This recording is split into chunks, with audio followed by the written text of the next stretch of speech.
I'm Ted Witek from Toronto. I'm a professor and senior fellow at the University of Toronto in the School of Public Health. My keynote was selecting my favorite Nobel Prize laureates. I'm going to sing on the video. You know, this is the story of the hurricane. Others came to blame for something that he never done. I'm Ted Witek from Toronto. I'm a professor and senior fellow at the University of Toronto in the School of Public Health. I'm a venture partner at Mirror Ventures in Toronto, and I'm the co-founder of Virajum Incorporated, Alethioel MD, and MedRPT. And I really owe a lot to Stan Kichnowski for what he's done for our ecosystem in innovation and implementation. My keynote was selecting my favorite Nobel Prize laureates and trying to take one lesson from each of those and pass on to the audience to take with them through the week of the HITLAB Summit. I believe I started with Marie Curie as a Polish American Canadian.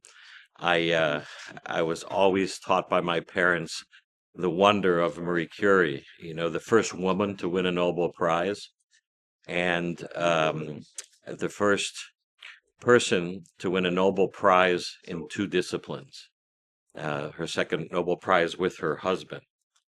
And the idea there is the importance of individual greatness, and yet the importance of teamwork was the lesson for the audience. One of the next Nobel laureates that I shared with the group was, in Toronto, Banting and Best are quite well-known scientists and innovators. Banting won the Nobel Prize for his discovery of insulin. And what is most remarkable is that he sold his patent for insulin to the University of Toronto for $1, with the headline that insulin belongs to everyone. And the message to the audience is innovation, as well as, invoicing is a nice thing, but innovation for the good of mankind is so critical in the work we do. There's another Nobel Prize winner, Kary Mullis, one of my favorite, who was the inventor of the PCR. And Kary,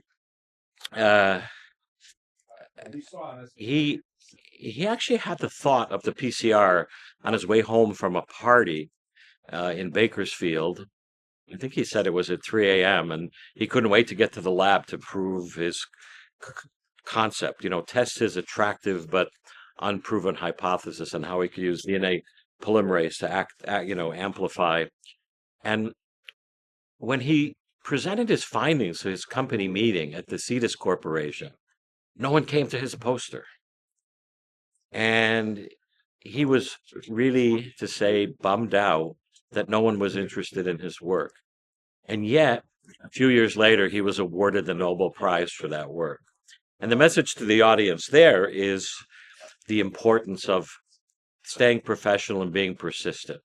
And I think his persistence in believing in himself certainly paid off. And as we know, PCR is one of the most important medical technologies we have to this day. One of the other Nobel laureates that I spoke of was Richard Feynman, who won the Nobel Prize in physics. And he was most known for maybe 5 seconds of delivering a message. Unfortunately, when the space shuttle disaster of 1986, January 1986, Congress was so upset with what had happened that he was asked to testify and explain it from a physics point of view. And he took a rubber O-ring and put it in some CO2 and took it out, and everyone saw how it shrunk. And without even saying a word, and within 5 seconds, he provided the reason that the space shuttle disaster happened, or the major association anyway. A little bit too cold. And to put some levity to it, another Nobel laureate I mentioned was Bob Dylan, and of course he won the Nobel Prize in Literature, listed as a sort of a, I think it was for his poetry in his lyrics, and I reminded the group, and probably a lot of young in the group told for the first time his story and ballad about Reuben Hurricane Carter, and I I did sing for the group. I won't sing on this video, but the lyrics were, no, I'm going to sing on the video. You know, this is the story of the hurricane. Others came to blame for something that he never done. And basically, in the first, few seconds of that song, everyone knew what that song was about, and everyone wanted to keep listening. And the message for those in the audience for the week were to get your idea on the table. What is the value that you're adding, and get the audience interested in how you wish to go forward.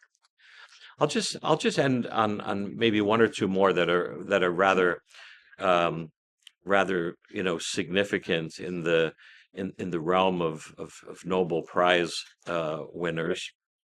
I'll end with another Nobel Prize winner who's across the street from my office in Toronto. Um, Geoffrey Hinton.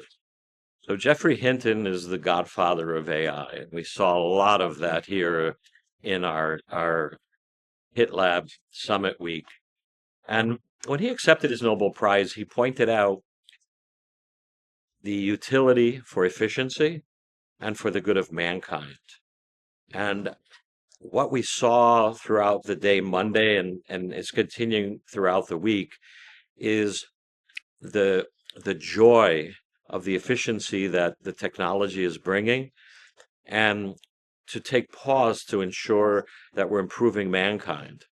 For those of you that may have seen his interview with Anderson Cooper a few months back, he spoke of perhaps we can have AI develop over time like humans have a motherly instinct to keep watch over us, that we continue to use AI as it was intended.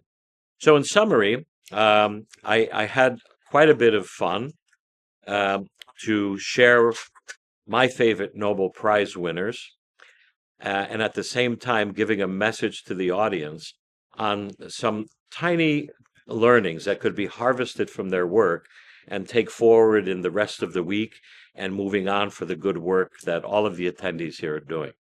Thank you.